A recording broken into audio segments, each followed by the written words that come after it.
नमस्कार, आप देख रहे हैं बिग फाइट लाइव और आपके साथ मैं हूं श्वेता मिश्रा। गांधी के स्वावलंबन से मोदी के आत्मनिर्भर भारत तक काफी कुछ बदल चुका है। वक्त और परिस्थितियों के साथ दुनिया बदली है, देश की प्राथमिकताएं बदली हैं और लोगों की जरूरतें भी। ऊपर से कोरोना महामारी ने विकास की परिभाषा को भी काफी हद तक बदला है। अमेरिका जैसी आर्थिक महाशक्तियों के यहाँ भी सिर्फ कुछ महीने की आपदा ने रोजगार का बड़ा संकट पैदा किया है। कमोवेश हर देश में राष्ट्रवाद की पैदा हो रही लहर भी परिस्थितियों को जटिल करती जा रही है। जाहिर है कि इन परिस्थितियों में भारतीयों के लिए विदेशों में विकल्प सीमित होंगे। ऐसे में केंद्र सरकार की आत्मनिर्भर सोच के लागू होने पर विमर्श के कई दरवाजे खुले हैं। मसलन आत्मनिर्भर बनने का फॉर्मूला क्या होगा, विदेश से देश लौटने वालों को रोजगार के अवसर कैसे उपलब्ध हो सकेंगे, जबकि पहले से ही देश में रोजगार की समस्या बहुत बड़ी है। इधर दूसरे राज्यों से पलायन कर रहे मजदूरों का मसला भी दो तरफा गंभीर है। एक और अपने राज्यों में इनके लिए रोजगार की चुनौती होगी, तो दूसरी ओर जिस राज्य में ये काम कर रहे थे वहां मजदूरों की समस्या भी खड़ी होगी।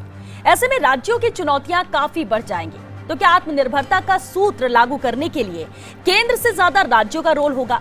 क्या विदेशों से आ रहे नागरिकों से लेकर मजदूरों तक की चिंता राज्यों को करनी होगी? जाहिर है इस विमर्श में दम है कि अगर देश को आत्मनिर्भर होने की दिशा में आगे बढ़ना है तो फिर राज्यों को आत्मनिर्भर होने की दवाई पीनी पड़ेगी। लेकिन केंद्र और राज्यों के बीच तालमेल कैसे बनेगा और संघीय ढांचे की परिपक्वता के बनाए रखने के साथ राज्यों में विकास की नई दौड़ शुरू करनी होगी, इस पर आज चर्चा करेंगे हम बिग फाइट लाइव।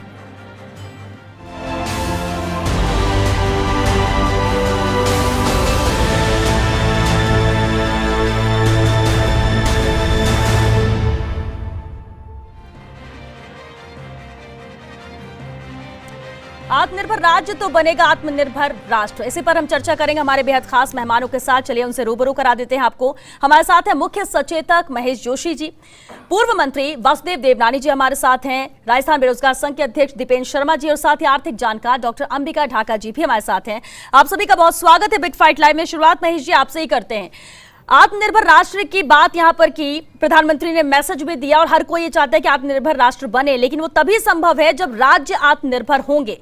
अब इस दिशा में किस तरह से प्रदेश सरकारें काम कर रही हैं?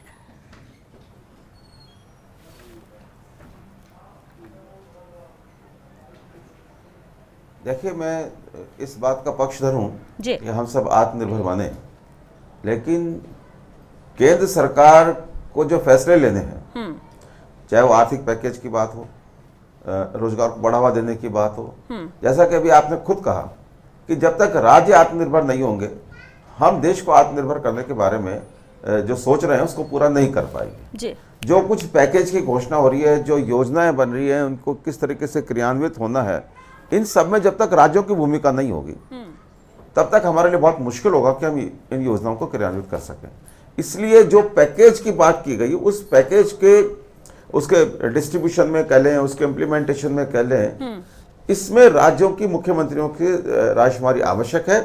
मैंने आज सुबह भी किसी को कहा था कि जब तक हम राज्य सरकारों की रायशुमारी से काम नहीं करेंगे हमारे लिए काम आगे बढ़ना बहुत मुश्किल हो जाएगा। इसलिए सबसे पहला जो मुद्दा है वो ये है कि देश आत्मनिर्भर बने, उसके लिए पूरे देश को एक सोच रखनी होगी। ये नहीं होगा राज्य कुछ अलग सोच रहा है, केंद्र अलग सोच रहा है, क्योंकि एक बड़ी विषम और कठिन परिस्थिति हमारे सामने आई है। पूरी दुनिया में ये जो कोरोना वायरस है ये कहर ढा रहा है, बड़े बड़े देशों की अर्थव्यवस्था चरमरा रही है। इस ऐसी परिस्थिति में जो आपने कहा कि जिन लोगों को बाहर रोजगार मिला हुआ है वो वापस देश में लौटेंगे, जो प्रवासी राज्यों के जो प्रवासी लोग हैं वो अपने अपने राज्यों को लौटेंगे। कहीं पे विषमता ये बढ़ेगी कि वहाँ के लोग ज्यादा लौटेंगे, उस राज्य में आने वाले लोग कम होंगे। जैसे राजस्थान से जाने वाले लोग ज्यादा हैं, राजस्थान से में आने वाले लोग कम हैं। इन सारी परिस्थितियों में विचार करके एक खाका बनाना होगा, किस राज्य की क्या स्थिति है, किस राज्य को हम कैसे आत्मनिर्भर बना सकते हैं। इसमें राज्य सरकारों की मुख्यमंत्रियों को भूमिका को हमको इसको प्रमुखता देनी होगी और उसके बाद ही कोई योजना बनानी होगी। बिल्कुल, और इसके लिए एकजुट भी होना पड़ेगा। फैसले जो भी लिए जाएं, केंद्र हो या सभी राज्य, क्योंकि राष्ट्र तो बनाना ही आत्मनिर्भर है, वो तभी संभव जब सब राज्य आत्मनिर्भर यहाँ पर होंगे। चलिए हम वासुदेव देवनानी जी का रुख करते हैं। वासुदेव जी, आज भी बजट 2.0 आया जब मजदूरों के लिए, गरीबों के लिए यहां पर राहत पैकेज दिया गया है केंद्र सरकार की तरफ से। लेकिन आत्मनिर्भर राष्ट्र बनाने की बात की जाती है, जब सभी विदेशों की हम बात करें, वहां नौकरियां जा रही है, वहां से लोग देश में आ रहे हैं, दूसरे राज्यों की बात करें, गरीब मजदूर फंसे हुए हैं, जो काम करने वाले लोग हैं वो सब वापस अपने घर, अपने राज्य, अपने गांव पहुंच रहे हैं। और ये भी सुनने को मिला कि वो कहते हैं कि वापस लौट कर नहीं जाएंगे, अपने गांव में कुछ भी मिलेगा 2 वक्त की रोटी के लिए काम कर लेंगे, लेकिन वापस नहीं जाएंगे। ऐसे में इस पूरी स्थिति को कैसे संभाला जाएगा? राज्य सरकारों की भूमिका इसमें अहम है, और कितना बड़ा चैलेंज आप मानते हैं इसे कि सब कुछ एक करना, सबको साथ लेकर चलना? जी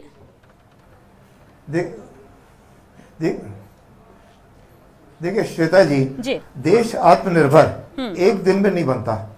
आजादी के बाद गांधी जी ने जब इस देश को ग्रामीण क्षेत्र के साथ जोड़ना चाहा, कि ग्राम स्वराज्य की बात की और आत्मनिर्भर बनने की बात हुई, लेकिन लगातार जो नीतियां रही, वर्षों तक जो शासन चलते रहे, मैं किसी राजनीति को नहीं लाना चाहता, लेकिन उस शासन के कारण हम आत्मनिर्भरता की ओर तो कम बढ़े, लेकिन हमारे वैश्वीकरण और उदारीकरण के चक्कर में हम लोग बढ़ते गए।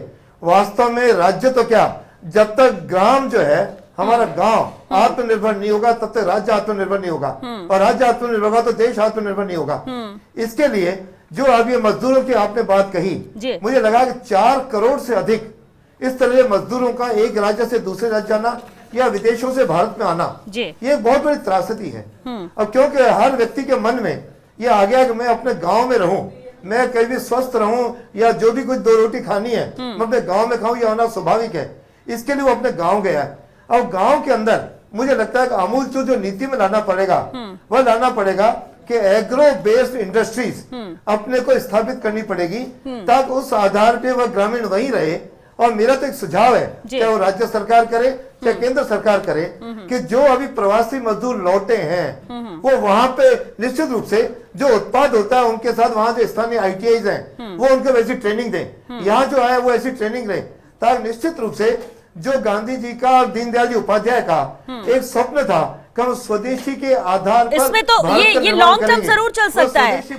वासुदेव जी, ये बिल्कुल आप जो सुझाव दे रहे हैं ये लॉन्ग टर्म में जरूर चल सकता है। दूरदर्शिता के तौर पर इसे देखें तो बिल्कुल ऐसा किया जाएगा तो धीरे धीरे ट्रैक पर आएंगे, लेकिन अभी तो प्राथमिकता ये है कि जो फंसे हुए दूसरी जगह लोग उन्हें वापस लाया जाए। सब लाने की कोशिश भी यहाँ पर की जा रही है, लेकिन आर्थिक तौर पर बहुत कुछ है जो गड़बड़ा जाएगा, बहुत कुछ है जो चैलेंजिंग राज्य सरकार के लिए भी रहेगा। और जब तक ये सब चीजें ठीक नहीं होती है, हम जो सपना देख रहे हैं आत्मनिर्भर राष्ट्र का, वो पूरा होता हुआ नजर नहीं आएगा। डॉक्टर अंबिका ढाका जी भी हमारे साथ हैं, आर्थिक जानकार हैं। डॉक्टर अंबिका जी, इसे आप कैसे देखते हैं सर, किस तरह से इसे ट्रैक पे लाया जाएगा? क्योंकि जरूरी है अंबिका जी कि कैसे इन लोगों को वापस तो लाया जा रहा है, लेकिन रोजगार कहां से देंगे वो? और बड़ा एक डर भी इनके मन में है अंबिका जी, की खौफ है कि कोरोना की वजह से जितना इन्होंने परेशानी अब तक झेली, अब भले ही गांव पहुंच गए या पहुंचने की राह पर हैं, वापस नहीं जाएंगे। अब जब स्किल्ड लेबर नहीं होगा, स्किल्ड लोग नहीं होंगे, तो काम कहीं ना कहीं शहरों के भी प्रभावित होंगे इससे। अंबिका जी।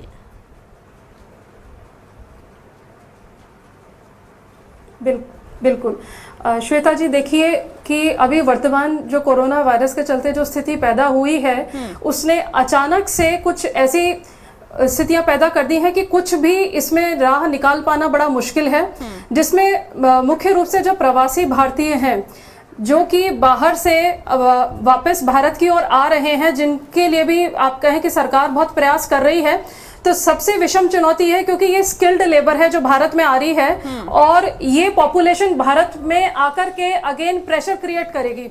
तो सरकार के लिए सबसे बड़ी समस्या पहली तो ये है, क्योंकि भारत ने हमारे माननीय प्रधानमंत्री महोदय जी जब हाउडी मोदी के तहत US गए थे, तो वहां उन्होंने प्रवासी भारतीयों के लिए कहा था कि आप हमारी ताकत हैं और हम जो है आपके साथ हमेशा खड़े हैं। गल्फ देशों में जब वो गए तो वहां भी उन्होंने इसी तरीके की बात करी थी, लेकिन वर्तमान में अब ये स्थितियां विपरीत हैं। तो उसमें अब वो जनता जो बाहर है वो भारत की ओर देख रही है और भारत आना चाहती है। तो उसमें जो सरकार है उसके पास में क्या पैकेज है, ये देखने वाली बात रहेगी, क्योंकि यहाँ पे पहले से ही बहुत समस्याएं पैदा हो चुकी हैं। यहाँ लोग रोजगार खो चुके हैं, यहाँ की मजदूरों की अपनी समस्याएं हैं, उसमें बाहर जो है, और ये लोग इन्फेक्टेड भी हैं, जैसे केरला से भी स्टेटमेंट आया था कि ये लोग भारत आकर के और समस्या बढ़ाएंगे भी, लेकिन क्या हम इनको, क्योंकि ये यहाँ के समस्या बढ़ाते हैं, प्रेशर बढ़ाते हैं, तो इनको छोड़ दिया जाए या नहीं आने दिया जाए, या फिर सरकार जो एफर्ट्स कर रही है वो पर्याप्त है या नहीं, ये देखने वाली बात रहेगी। बिल्कुल, क्योंकि करीब बिल्कुल बिल्कुल अम्बिका जी वापस आपके पास लौटेंगे। अहम है ये पॉइंट कि बाहर से जो आ रहे हैं वो प्रेशर भी डालेंगे, जो यहाँ पर है वो भी पूरी उम्मीद लगाए राज्य सरकार से ही बैठे होंगे, और ऐसे में बड़ी चुनौती जो चैलेंजिंग यहाँ पर रहेगा आने वाला वक्त वो राज्य सरकारों के लिए रहेगा। दीपेन शर्मा जी, पहले ही बेरोजगारी को लेकर युवा परेशान है, बहुत ज्यादा बेरोजगारी दर की हम बात करते हैं, इसे बहुत ज्यादा हम इस मुद्दे को लेकर भी चर्चा कर चुके हैं। अभी जो मौजूदा स्थिति है और पिछले 2 महीनों की हम बात कर लें, बहुत कुछ है जो किसी ने सोचा नहीं और ऐसा हो गया है। अब ऐसी स्थिति में पहुंचे कि इसे ट्रैक में लाना बहुत मुश्किल होगा और बहुत वक्त भी लगना है। लेकिन जो प्रवासी हैं, जो मजदूर हैं, जो हम विदेश से आने वाले लोगों की बात करें, दूसरे राज्यों से आने वालों की लोगों की बात करें, या बड़े शहरों के अपने राज्य में ही वहां से गांव जाने वालों की बात करें, हर कोई अपने घर पहुंचना चाहता है, पहुंच भी गया।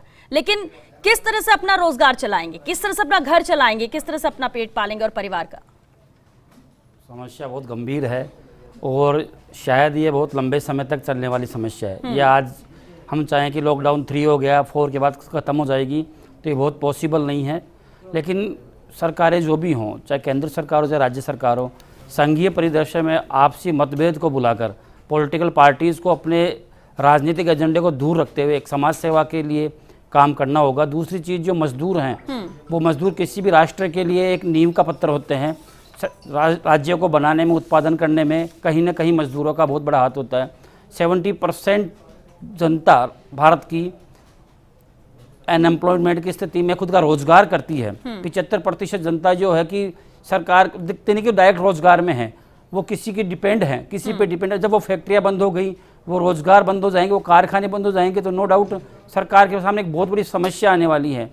सरकार के जितने विशेषज्ञ हैं उनको इसकी स्टडी करके एक बड़ी प्लानिंग के तहत काम करना चाहिए। लेकिन यहाँ पे रोकना चाहेंगे दीपेंद्र जी, आपने कहा कि बिल्कुल कारखाने खुल भी जाएंगे अगर, तो एक समस्या ये भी तो रहेगी कि जो मजदूर पलायन कर चुका है, अपने घर पहुंच चुका है, वो इस दौरान उसने जो कुछ देखा उसके बाद एक डर, एक खौफ उसके मन में है। और बार बार एक बात जरूर कई मजदूरों के मुंह से सुनने को भी मिली है कि हम वापस नहीं जाएंगे, 2 वक्त की रोटी हम कैसे भी अपने गाँव, अपने घर पे कमा लेंगे। और वैसे भी अगर देखा भी जाए, किसी भी एग्जाम्पल को ले लेते हम, प्लम्बर हो या कोई मिस्त्री हो या कोई मजदूर हो जो घर बनाने में काम करता हो, बाहर दूसरे शहर जाएगा तो उसको 150-200 रुपए मिलता है अगर, और अगर वो यहाँ रहता अपने गांव में उसको 100 रुपए का भी काम मिल जाएगा एक काम के लिए, तो भी वो रहना पसंद करेगा। वो दूसरे शहर में जाना पसंद नहीं करेगा। वहां जाएगा, रहने का खर्च अलग, खाने का अलग, 2 घर को पालना, ये उसके लिए और ज्यादा प्रेशर होगा। तो ऐसे में इस खौफ को, इस डर को भी तो निकालना है, वरना कारखाने खुल भी जाएंगे और मजदूर नहीं पहुंचेंगे तो कारखाने चलेंगे कैसे? देखो, मानसिक रूप से तो उनको मजबूत करना ही होगा। जब उनकी मानसिक स्थिति अच्छी होगी तभी तो वो किसी कार्य में अपना सहयोग कर पाएंगे।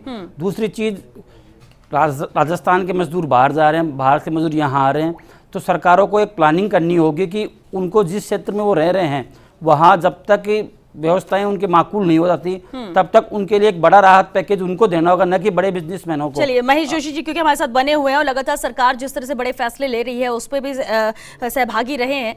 महेश जी, अब देखिए सवाल यही उठता है कि राजस्थान की सरकार हो या प्रदेशों की सरकार हो या फिर केंद्र सरकार हो, पैकेज लेकर आ रही है, मदद मुहैया कराना चाह रही है, लेकिन सवाल ये उठता है कि जिस तक मदद पहुंचानी है क्या वो ईमानदारी से पहुंच रही है, और अगर नहीं पहुंच रही है तो राज्य सरकारें इसे लेकर कितना अलर्ट हैं? बाहर से अगर जिन प्रवासियों को लेकर आया जा रहा है, जैसे कि लाखों की तादाद में आने वाले भी हैं, जाने वाले भी हैं, उनके लिए क्या इंतजाम यहां पर किए जाएंगे आने वाले वक्त को देखते हुए, रोजगार को देखते हुए? ठीक है श्वेता जी, देखिए सिर्फ एक राजस्थान की बात नहीं है, जहां जहां भी मजदूर है उनके लिए एक अनुकूल माहौल बनाना होगा। ये अभी तात्कालिक बात है कि कोई ये कह रहा है कि मैं वहां नहीं जाऊंगा, मैं वहां नहीं जाऊंगा, मैं अपना प्रदेश नहीं छोड़ूंगा, अपना शहर नहीं छोड़ूंगा। लेकिन जैसे जैसे समय आगे जाएगा, परिस्थिति में अंतर आता है, लोगों की सोच में अंतर आता है, लोग आवश्यकता के हिसाब से सोचते हैं। लेकिन हमको भी इस बारे में ये ध्यान रखना होगा कि हम उनके लिए अनुकूल माहौल बना सकें, उनके लिए अनुकूल वातावरण बना सकें, उनको लगे कि वो यहाँ सुरक्षित है। तो मैं कुल मिला के ये कहना चाहता हूं कि राजस्थान के संदर्भ में, जैसा मैंने कहा, सब राज्यों के अलग अलग उनके राज्यों के हिसाब से नीतियां बनानी होंगी। आप राजस्थान की बात लें, राजस्थान में उद्योग धंधे भी हैं, श्रमिक बड़ी संख्या में है, लेकिन राजस्थान का पर्यटन जो उद्योग है, पर्यटन उद्योग को सबसे बड़ा धक्का लगा है। आज लोगों का आना जाना, एडवाइजरी आ रही है, WHO कह रहा है, दूसरे केंद्र करिए, दूसरे देश कह रहे हैं, अमेरिका में एडवाइजरी जारी हो रही है, हर देश ये कह रहा है कि 2 साल तक के लिए विदेश आना भूल जाइए। हर देश ये कह रहा है कि हर जो गंभीर किस्म की जो एडवाइजरी है, हर एडवाइजरी ये कह रही है कि आप कम से कम घूमें, घर में रहें, सुरक्षित रहें। तो इसका सबसे बड़ा जो प्रभाव पड़ेगा, सबसे ज्यादा परेशानी होगी पर्यटन उद्योग को। इसके बाद में राजस्थान में एक बड़ा उद्योग रहा है, और सभी राजस्थान के अलावा भी दूसरे प्रदेशों में रहा है, रियल एस्टेट और प्रॉपर्टी का। बड़ी संख्या में लोगों को इससे रोजगार मिला हुआ था।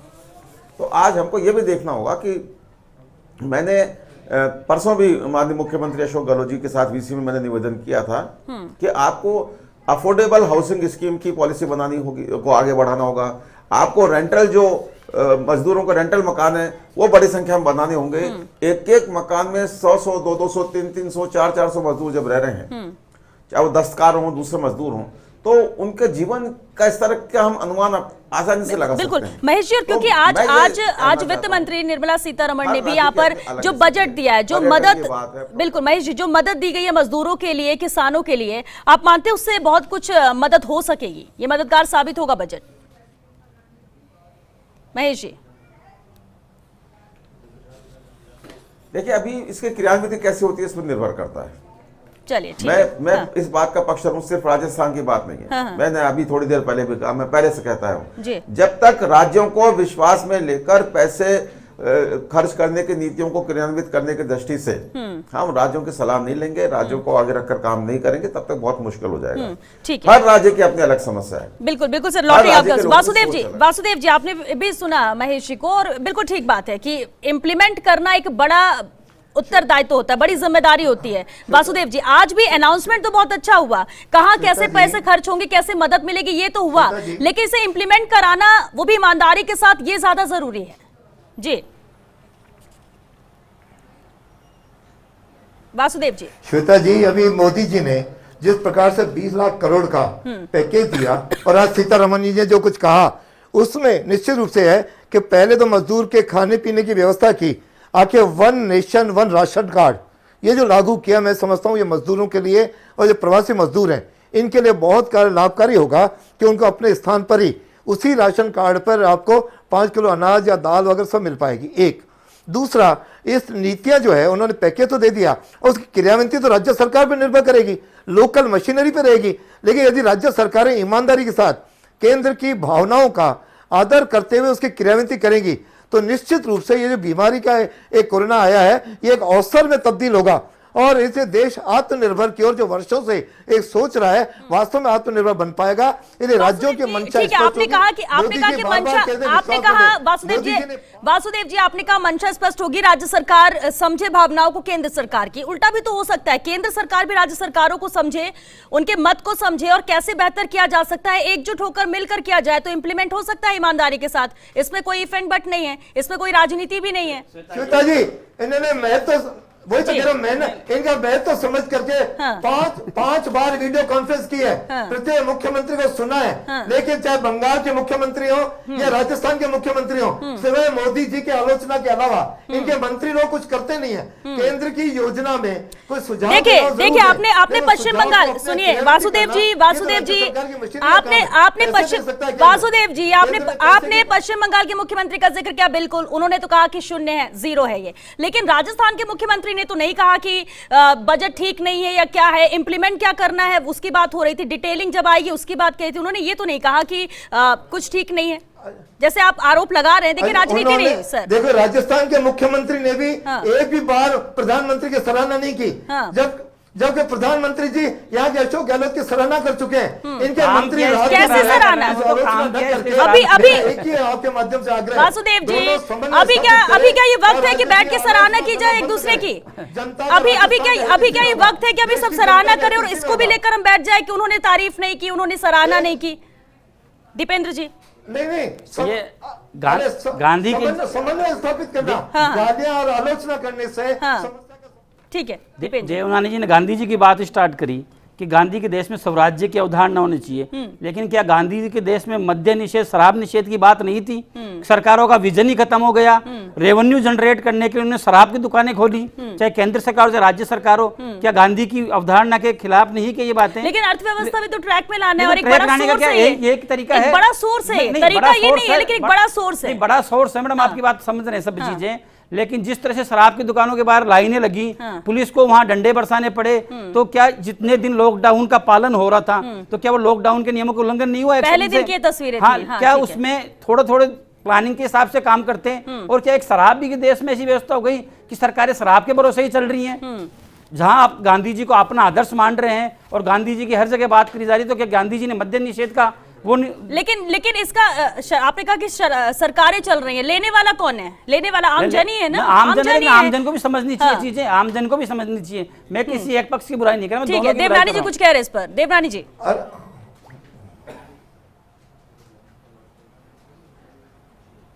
मैं ये कह रहा हूँ कि जब गांधीवादी मुख्यमंत्री शराबबंदी को यहाँ लागू किया जा सकता है। मैं गांधीवादी मुख्यमंत्री की बात नहीं कर रहा हूँ, मैं काउंसलिंग करनी पड़ेगी। मैं सभी सरकारों की बात कर रहा हूँ। मैं गांधीवादी मुख्यमंत्री की बात, और गांधीवादी मुख्यमंत्री तो इतना काम राजस्थान में ही नहीं हुआ है। देखिए अब ये तो वही बात हो गई, मुद्दे को पकड़ के हम टारगेट करें।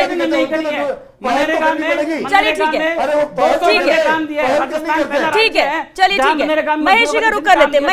महेश जी आपके चश्मा लगा हुआ है, महेश जी आप किसी की सुनते नहीं हो।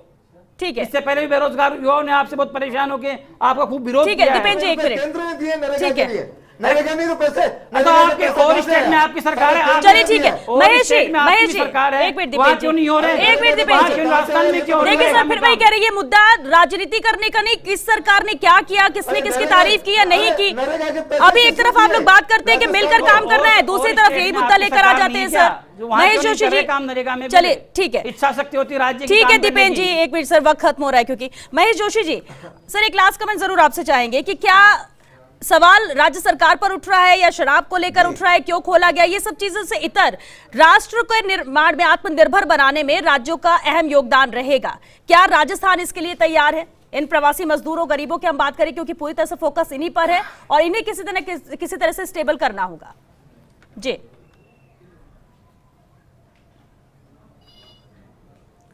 देखिए श्वेता जी, मुख्यमंत्री अशोक गहलोत जी ने हमेशा ये कहा है कि हम केंद्र के निर्देशों की पालना करें और ईमानदारी से केंद्र ने लॉकडाउन करने के, लॉकडाउन में छूट देने के, लॉकडाउन खोलने के, कर्फ्यू लगाने के जो जो निर्देश दिए हैं, हर निर्देश को आत्मसात करते हुए उनकी पालना की है।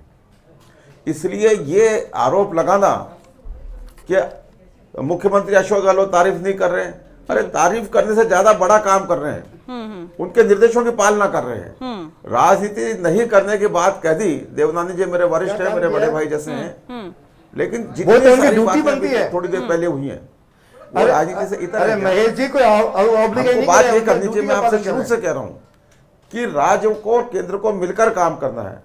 किसी राज्य सरकार को अपने लोगों को इस कोरोना वायरस के संकट के दौरान भी अगर गेहूं बांटने के लिए, क्योंकि वक्त खत्म हो चुका है। महेश जी, बहुत शुक्रिया आप सभी का इस चर्चा में शामिल होने के लिए।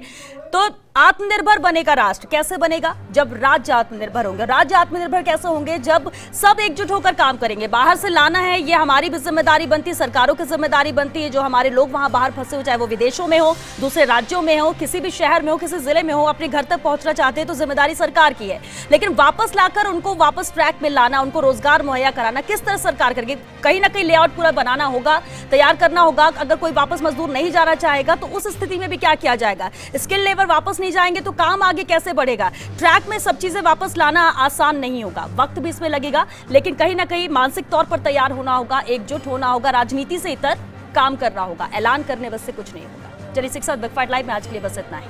नमस्कार।